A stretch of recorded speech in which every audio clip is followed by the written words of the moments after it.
वालेकुम। उम्मीद करता हूँ आप सब खैरियत से होंगे। मेरा नाम नबील जावेद कालू एडवोकेट। आप मेरा चैनल विजन साइट देख रहे हैं। आज लाहौर हाई कोर्ट में जो है वो केस की प्रोसीडिंग हुई जस्टिस राहील कामरान साहब के पास। चूँकि मैंने चैलेंज की है प्राइवेटाइजेशन ऑफ पीआईए, तो कोर्ट में जब केस कॉल हुआ तो मैं कोर्ट में अपीयर हुआ। मेरे साथ जो थे पीआईए के वकील बैरिस्टर औरंगजेब पीरज़ादा साहब पेश हुए। उसके साथ साथ असिस्टेंट अटॉर्नी जनरल जो फेडरेशन के नुमाइंदे वो भी पेश हुए। जब हम कोर्ट में पेश हुए तो उसके बाद जज साहब ने पूछा कि जी चूँकि उससे प्रीवियस डेट में हमारे केस के अंदर जो है फेडरल कैबिनेट ने, उसके अलावा जो है ये प्राइवेटाइजेशन कमीशन ने और लॉ मिनिस्ट्री ने अपना जवाब जमा करवा दिया था और आज की जो डेट थी वो पीआई के जवाब के लिए फिक्स थी। तो जज साहब ने पूछा कि अपना जवाब अब जमा करा रहे हैं आज। तो पीआई के लॉयर ने कहा कि माय लॉर्ड मुझे इन्फॉर्मेशन मिली है कोई ऐसा ऑर्डिनेंस आ गया है जिसके मुताबिक लाहौर हाई कोर्ट की या किसी भी हाई कोर्ट का जुरिस्डिक्शन या ताकत ख़त्म हो गई है कि वो प्राइवेटाइजेशन के मामला को सुन सके। तो जज साहब ने पूछा कि आप ऐसा ऑर्डिनेंस लाए हैं?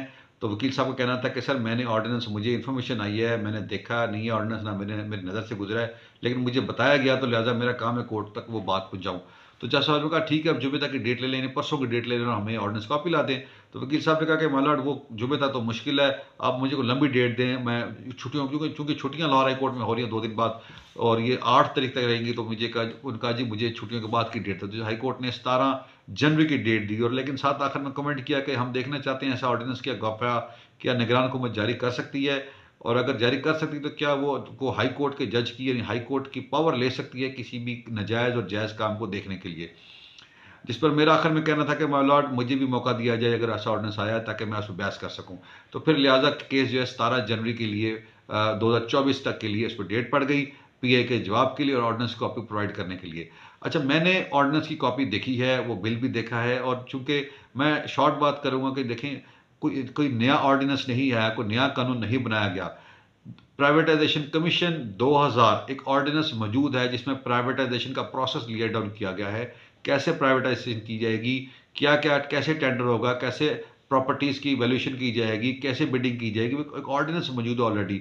और कई सालों से वो 2000 से ऑर्डिनेंस इंप्लीमेंटेबल है।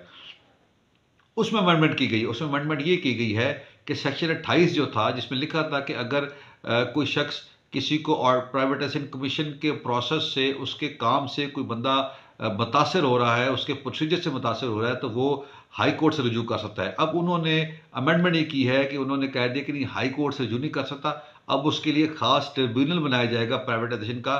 बजाय हाई कोर्ट दरखास्त देने के, आप प्राइवेटाइजेशन कमीशन को दरखास्त ट्रिब्यूनल में देंगे कि जो मुतासरा फ्रीक होगा प्राइवेटाइजेशन के प्रोसेस से, यानी उसके सिविल और क्रिमिनल जुरिस्डिक्शन से। इससे मुराद ये है कि अगर मैंने बिडिंग में शामिल हो गया प्राइवेटाइजेशन की और अदारा कहता है कि कोई प्रॉपर्टी 10 अरब रुपए की है, मैं कहता हूँ नहीं प्रॉपर्टी 4 अरब की है, आपने 10 अरब क्यों लगाया, तो फिर मैं उसके अगेंस्ट प्राइवेटाइजेशन कमीशन के पास जा सकता हूँ।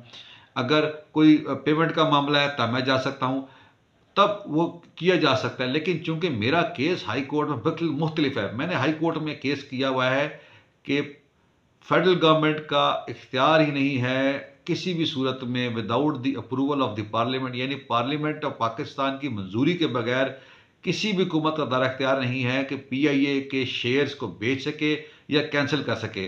2016 में पीआईए जो थी कॉरपोरेशन से कंपनी बन गई, उसमें लिखा हुआ एक्ट के अंदर कि किसी भी किस्म के शेयर ना बेचे जाएंगे, ना नए शेयर इशू किए जाएंगे। हाँ, जो नून लीग की गवर्नमेंट थी जाते जाते इसमें अमेंडमेंट की उन्होंने कोशिश की, इसको कानून को चेंज करने की कोशिश की कि जी शेयर बेचे जाएं और शेयर कैंसिल किए जाएं, लेकिन सेनेट से ये जो उनका प्रपोज अमेंडमेंट थी उनकी जो थी वो रिजेक्ट हो गई। और रिजेक्ट करने के बाद सेनेट ने बुरी तरह से इनकी ये जो कैंसिल कर दी अमेंडमेंट, और दोबारा 2016 का एक्ट नाफिजुल अमल हो गया है। यानी आज के दिन में दोबारा 2016 का एक्ट नाफिजुल अमल है पीआई में, जिसमें लिखा है कि फेडरल गवर्नमेंट ना शेयर बेच सकती है, ना खरीद सकती है, ना कैंसिल कर सकती है। तो मेरा कोर्ट से कहना यही था कि मालट मेरा केस प्राइवेटाइजेशन कमीशन के मामला से मुतलक नहीं है। मेरा केस ये है कि जबकि अख्तियार ही नहीं फेडरल गवर्नमेंट के पास, तो किस तरह प्राइवेटाइजेशन कमीशन अपनी ताकत, अपनी जुरिस्डिक्शन एक्सीड करके प्राइवेटाइज कर सकती है। लिहाजा मेरा केस जो है वो आर्टिकल 199 में फॉल करता है। मेरा केस जो है वो प्राइवेटाइजेशन कमीशन में फॉल नहीं करता। हाँ, अगर मैं बिडर होता, अगर मैं प्रॉपर्टी प्रोसेस का हिस्सा होता प्राइवेटाइजेशन का, तब मैं ट्रिब्यूनल में जाता। लेकिन मैं तो कहता हूं कि दायरा इख्तियार ही नहीं है प्राइवेटाइजेशन कमीशन का। प्राइवेटाइजेशन कमीशन ने सो मोटरली अपना दायरा इख्तियार एक्सीड करके काम किया है।